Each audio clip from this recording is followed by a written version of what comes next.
A very good evening to all of you.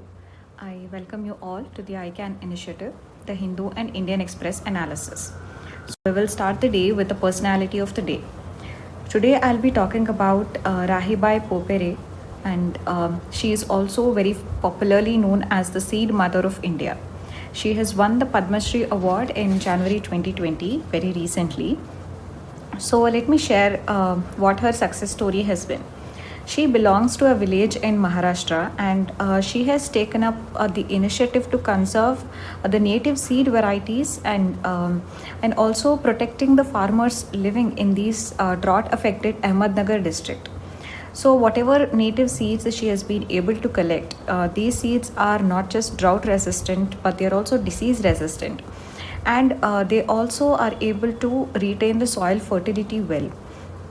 And studies have also shown that the food crops grown from these native seeds have more nutrition as compared to the hybrid crops also. And she, in order to conserve the native seeds, she, with along with the fellow women farmers, she has set up a self-help group that is called as Kalsubai Parisar Biyani Samvardhan Samiti to further her efforts in this direction. And today she is so much learned and she is so much experienced in this that she is even training the farmers and students on seed selection, how to improve soil fertility, management of pests, and all that. She is even supplying farmers with the seedlings of the native crops, and she is encouraging them to shift to the native varieties by ditching the hybrid ones. And so she has, as I told, been awarded with Padma Shri in January 2020. So this definitely is an inspiration to the farming community, and where all we can use this. First, it shows the leadership role that is played by the woman. So she, if you see in this photograph, she looks from a very humble background. She is a common villager, that too a woman, and it shows how much difference a woman can make, the leadership role that a woman can make. Secondly, it shows the conservation of traditional knowledge that is very important and that is also recognized. So, whenever you talk about conservation of traditional knowledge, you can definitely quote her example. Then, in the recent years, there has been feminization of agriculture. So in this case also you can show how the women have been even before responsible for development of agriculture in a way by taking their own initiatives. Then it also shows how nature-based solution or is very important to the ecological challenges like climate change or drought that we are facing these days. So how nature-based solution is very important. So in all these cases you can quote the example. So for example, if you have a question on impact of agriculture or impact on agriculture of climate change, you can quote this by saying that we can also go back to our roots. For instance, the seed mother Rahibai Popere, she has popularized the native seeds which are disease and drought resistant and are also retaining the fertility of the soil better. So she has been also awarded Padma Shri. So these initiatives and the local knowledge of the farmers have to be popularized and have to be made more widespread and adopted in a better way. So this example can be given in those cases. So with this, we'll start with the first topic of the day, which is about sedition. So why it was a news? Because in Gujarat, the editor of a news portal, whose name is Dhaval Patel, he was arrested on charges of sedition. Why? Because on his news portal he had written an article that the state chief minister Vijay Rupani may be replaced because of the inability of the state to handle the spread of coronavirus cases. And also, Dhaval Patel has been charged under Section 54 of the Disaster Management Act for allegedly spreading panic through a false alarm concerning a disaster. So, with this as a background, we will analyze sedition law in India.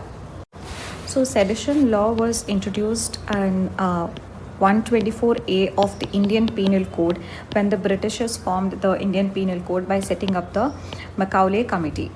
So the origin lies in our colonial times itself. So this was mainly to curb dissent and any disruptions to the British rule. So this is the nature of origin of the sedition, that is section 124A of Indian Penal Code. So then there have been several instances in the recent times where the sedition has been slapped, the charges of sedition has been slapped against people, especially journalists and those who are criticizing the government and all that. So in one of the recent case which happened last year, a Bihar court had directed that an FIR be filed against 49 eminent people who had written an open letter to the Prime Minister, and in that letter they had expressed concerns, their genuine concerns over mob lynching. So over this, the Bihar court had directed that sedition charges be slapped on these 49 eminent people who have expressed their genuine concern.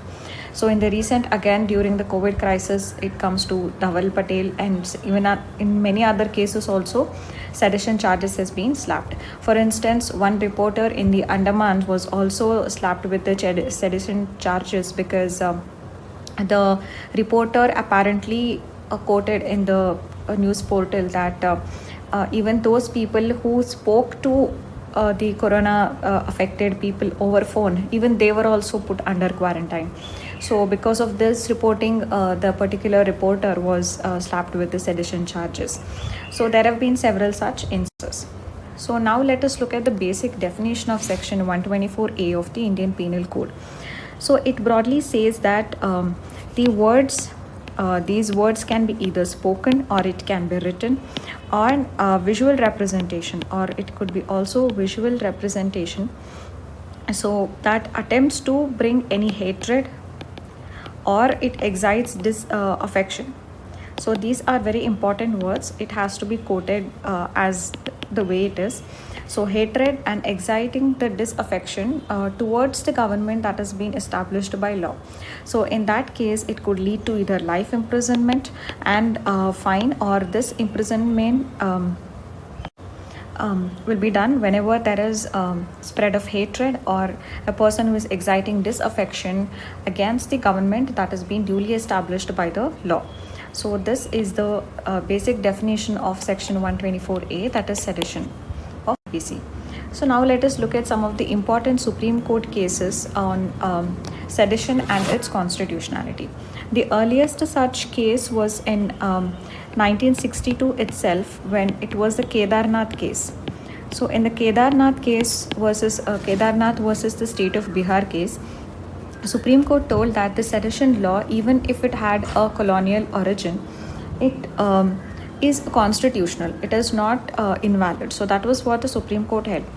And also the court held that whenever there is any incitement to violence, only when there is a demonstrable incitement to violence, only then the section 124A can be invoked. So just any disturbance to law and order, or just some critical words for the government, that will not amount to sedition. It is only when there is demonstrable incitement to violence, that is when section 124A should be attracted. So in the Kedarnath case, Supreme Court basically upheld the constitutionality of the particular section. The second case was the Alavi versus state of Kerala case. So this case was in the year 1982. So even in this case, the Supreme Court held that mere sloganeering or criticizing the parliament, or even for that matter criticizing the judiciary, will itself not amount to sedition. So that was the stand taken by the Supreme Court, that just sloganeering or criticism of parliament or judiciary will not amount to sedition. And third case, important case, was the Balwant Singh case, and this happened in the year 1995. So here again, Supreme Court acquitted few people who had been taking slogans of Khalistan Zindabad. So in this, the court said that mere sloganeering does not amount to sedition, because in this case, even after the protesters had shouted Khalistan Zindabad, after that it did not incite people to create any disorder. After such sloganeering, there was no law and order problem as such. So that is why just sloganeering will not attract the penal action under the sedition section. So that was what the Supreme Court held in the Balwant Singh case. So these are the important Supreme Court cases which you have to quote in your answers. whenever you're writing on constitutionality of the sedition, or whether sedition law should be there or it should be repealed. So you have to these cases. Now next let's look at some of the important issues. So basically, as we already know, that sedition was a 17th century law that was originally introduced in England, and later it was also introduced in India by the Macaulay Committee. So this was used by the British to convict and sentence our freedom fighters also. So for instance, Bal Gangadhar Tilak, even Gandhi ji, for his articles on Young India, they were all imprisoned under this particular section. So right from even our colonial times, it is clear that the purpose of this sedition is to curb dissent.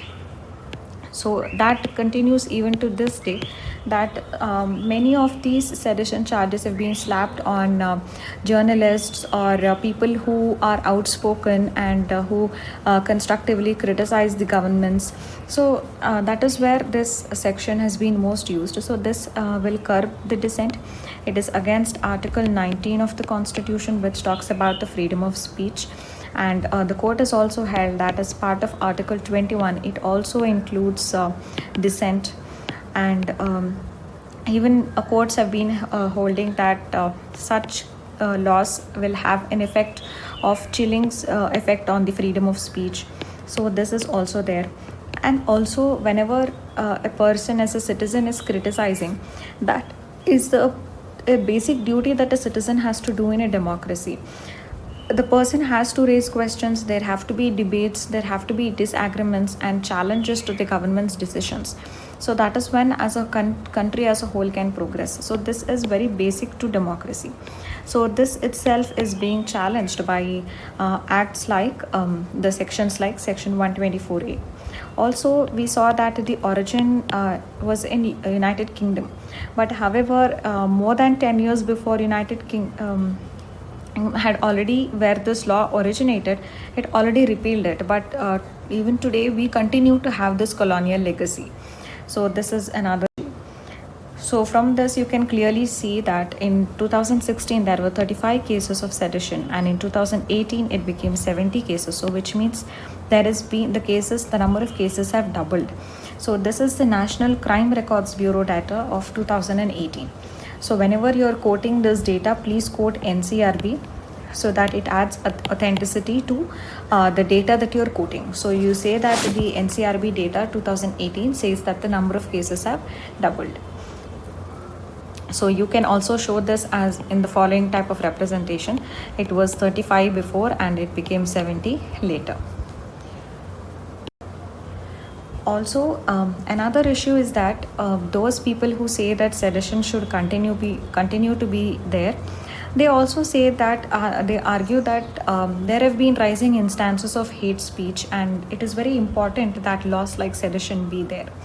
But at the same time, there are several other sections in the Indian Penal Code which already cater to several aspects of hate speech. For example, there is section 153A of IPC.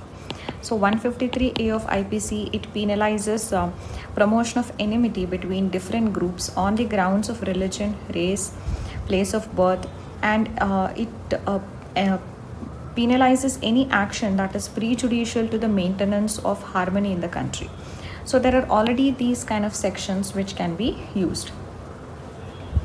So then when we come to the conclusion, definitely sedition has the section has led to unauthorized self-censorship. It has had a chilling effect on the freedom of speech.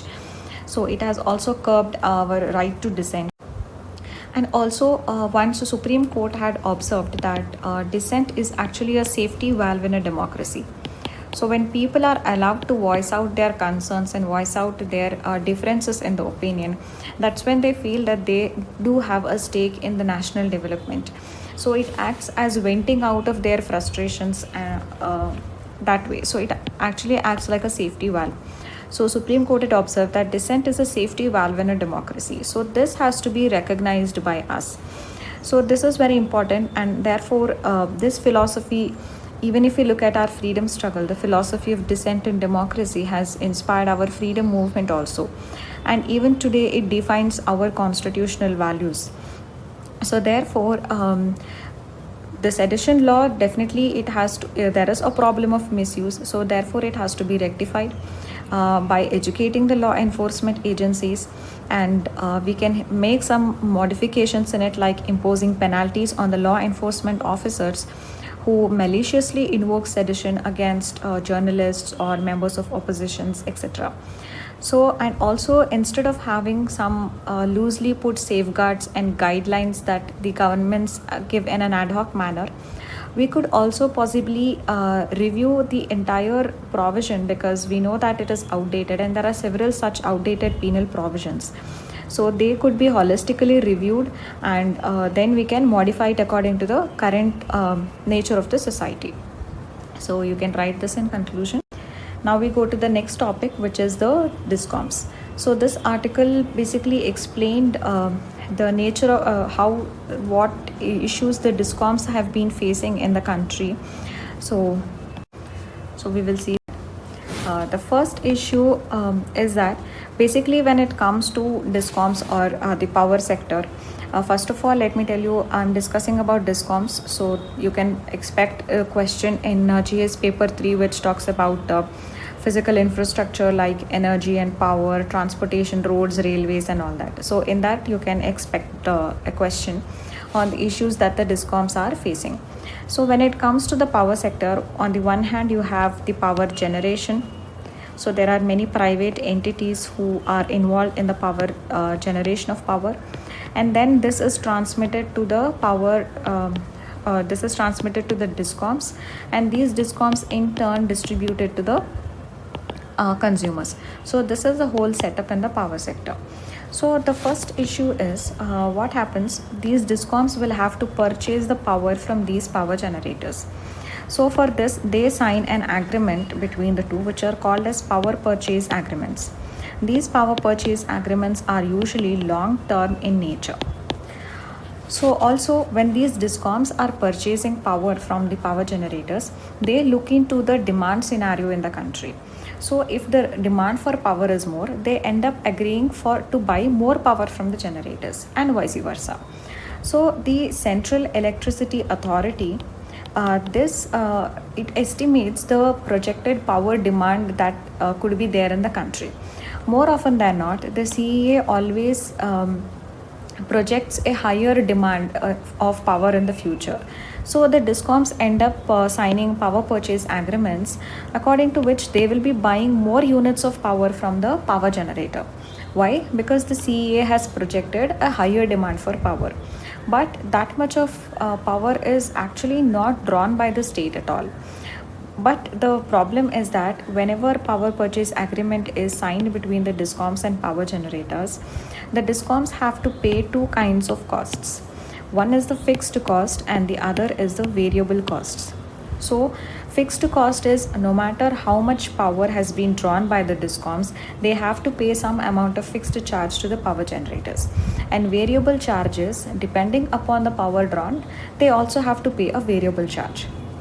So what happens is they sign power purchase agreements and they buy large units of electricity. But because of the demand not being so high, the states don't even draw that much units of electricity, but still the DISCOMs have to pay the entire fixed costs. So this way, the DISCOMs are ending up paying a lot of, even thousands of crores in fixed costs to these power generators. So this is leading to financial inviability of the DISCOMs, and they are coming into fiscal troubles because of this. The second issue that the DISCOMs have been facing is with the increasing importance of the renewable energy like wind and solar. These DISCOMs have been mandated to buy the power generated using the solar and the wind. They have been mandated to buy it. So even when this power comes at a higher tariff rates, for example, 5 kilowatt per hour in Karnataka and 6 kilowatt per hour in Tamil Nadu for solar power, even at higher tariff rates, the DISCOMs are mandated to buy the renewable power generated by the power generators. So this again is adding to their financial woes. So this is one thing, and apart from this, the center had also made an ambitious target that in 2015 the target was made that by 2022 we should have 175 gigawatts of renewable power. So even under this, because of this also, the discoms are being forced and mandated to buy more and more renewable power from the power generators, even when the tariffs have been high. So they are paying high to the power, more cost to the power generators in buying the renewable energy like wind and solar. And also the third, you can say the third issue that the discoms are facing is that there is lack of tariff revision. So the electricity tariffs, it has been quite a lot of time since these electricity tariffs have been revisited. So the consumers are very, they don't like whenever the tariffs go up. So that is why the state governments have been very hesitant in revising these tariff upwards. So the cost at which the discoms are purchasing the power is being increasing, but the cost at which they are giving it to the customers has remained the same. So therefore the discoms have been at huge losses. Also these discoms will have to serve several rural areas also, but in the rural areas, as the demand for the power is less, there will have to be a number of step down transformers and all. So the cost of distribution for the discoms in rural areas will be high, but what the amount that they get from the rural areas is low. So due to lack of tariff revision also, and due to unviable electricity lines in the rural regions, they have been facing financial issues. Now fourth, because of these financial issues, they are unable to pay their loans back to the banks. So this has increased the non-performing assets in the banks by the power sector. So this has disincentivized the banks in lending further to the discoms. So this is again further adding to their financial difficulties. Fifth, there is a lot of power theft that is prevalent even now. So power theft is there. This again, because of this, the discoms don't know who is using the power, but it gets used. So nobody is paying for that power. Because of power theft also, the discoms are facing issues. The sixth is there is a lot of still transportation and distribution losses are happening. So this again comes as a loss for the discoms and increases their difficulties. And recently also, as part of the Atmanirbhar Bharat Abhiyan, some amendments have been suggested to the Electricity Act. So one of the amendments says that greater concessions to the renewable power developers should be given, and so therefore this will further add to the woes of discoms, because they may be made to pay further to these renewable power generators. So that is again going to make the situation worse for the discoms. And in order to overcome all these issues with respect to discoms, the central government came up with the scheme of UDAY, which is Ujjwal Discom Assurance Yojana. In order to what it did was that state government would take up the debt of the accumulated debt of these discoms, and in the long run it would also lower the cost of power generation, and it would make these discoms more financially viable. So this was one scheme that the government had started. And so here you can see that as of 2015, when the UDAY was actually launched, the accumulated loss of the discoms had been 3.8 lakh crore. So that is very huge amount of accumulated losses in the hands of the discoms.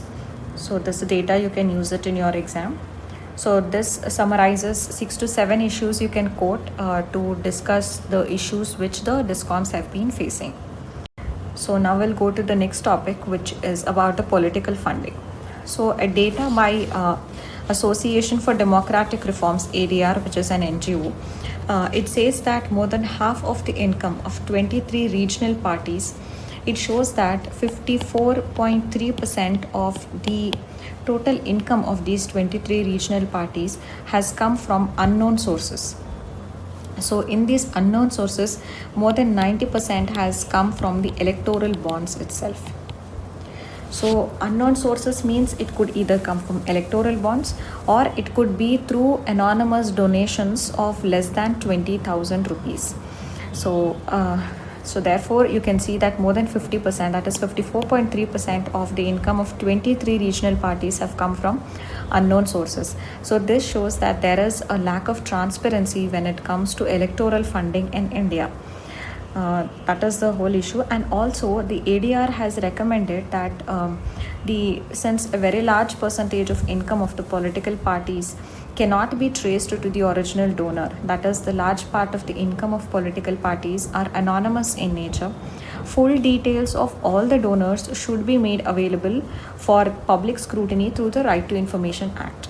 So this is what the ADR has also recommended, that all the details of donors, who donated how much to which party, all these details should be made available to the people whenever they make a RTI query. So this is the recommendation that the ADR has made.